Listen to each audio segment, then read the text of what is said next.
Decretar un conflicto armado interno implica cuestiones complejas. Es reconocer, el Estado reconoce que ha dejado de tener el monopolio de la violencia y que hay distintas bandas que le disputan esa violencia, ¿no? Y esto implica problemáticas porque si pensamos en la región, si pensamos en América Latina, que esto ha sucedido en otros lados, en México, por ejemplo, cuando se decretó también la guerra al narco en 2006, o en Colombia también en los 80s y 90s, en Perú en circunstancias distintas también en los 80s y 90s, cuando fue el conflicto armado interno con Sendero Luminoso. Rescato esta idea de que distintas circunstancias, pero digo, estados que decretan conflictos armados internos implica circunstancias complejas porque se crea una serie de persecución en donde se pueden agravar las problemáticas, o por lo menos puede empezar a agravarse la problemática.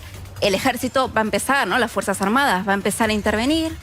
Implica una línea muy delgada para distinguir entre este conflicto y la población civil. La población civil termina siendo rehén de esta situación porque lo que apareció y lo que vimos, por ejemplo, en los conflictos que mencioné en Colombia, en México, es, por ejemplo, los falsos positivos y esta idea que el Estado empieza a incentivar, por ejemplo, con tal de incrementar los números y los logros, empiezan a aparecer estas figuras, por ejemplo, complejas de falsos positivos. En Colombia es claro, y que al día de hoy, por ejemplo, siguen extendiendo estos grupos paramilitares que asesinan a líderes sociales, o en el caso de México, el caso más emblemático fue el de 2014, el caso Ayotzinapa, en el que se asesinaron a 43 normalistas, ¿no? Que nada tenían que ver con el conflicto, pero que por el ejército fue pasado como un conflicto en combate, ¿no? Lo mismo también en Perú, por ejemplo, en los años 90, lo que fueron las masacres de La Cantuta y Barrios Altos, también en el marco de ese conflicto armado interno,